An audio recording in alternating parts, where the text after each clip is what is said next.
আমি কিবা অভদ্ৰামি কৰিছো নেকি মঞ্চত? আজি মোক আপোনালোকে মাতিছিল, তেন্তে মাইক্ৰফোনটো কিয় অফ কৰি দিলে? কেইজন মানে মোক মাতি নিছে আৰু এটাৰে মাজতে দুজন আহি পেলাই মোক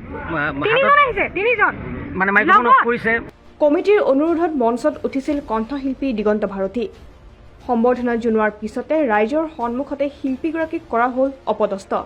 তেওঁ গেষ্ট বহি আছে ধুনীয়াকে, তোমালোকে মাতিছা গান গাবলে, তেওঁ উঠি অহা নাছিলে, তাৰপিছত গামোচা পিন্ধাই কি কৰিলা তোমালোকে? জিন্স পিন্ধি মঞ্চত উঠাৰ বাবে মাইক্ৰফোন কাঢ়ি নিলে দিগন্ত ভাৰতীৰ পৰা। জিন্স পিন্ধি ইয়াতে আচলতে কোনো মঞ্চত উঠিব নোৱাৰে। স্বামীৰ অপমান সহিব নোৱাৰি খঙত টিঙি তোলা হৈ উঠিল কণ্ঠশিল্পী ভাস্বতী ভাৰতী।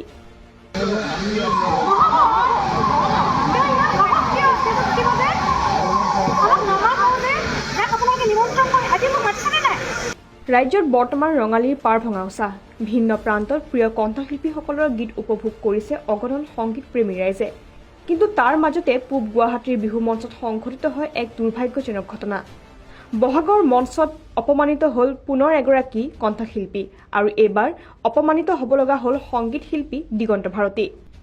শিল্পীগৰাকীক মঞ্চৰ পৰা টানি আনি নমাই অনাৰ অভিযোগ দিগন্ত ভাৰতীৰ পত্নী তথা কণ্ঠশিল্পী ভাস্বতী ভাৰতীৰ। মাইক্ৰফোন অফ কৰা, ইমান অপমান কেনেকে কৰিব পাৰে? হে ষ্টেজৰ পৰা নমাই দিয়া। আমি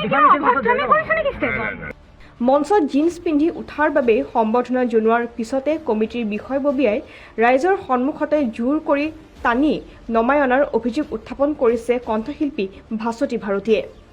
পত্নীৰ সংগীতানুষ্ঠান উপভোগ কৰি দৰ্শকৰ আসনত বহি আছিল কণ্ঠশিল্পী দিগন্ত ভাৰতী।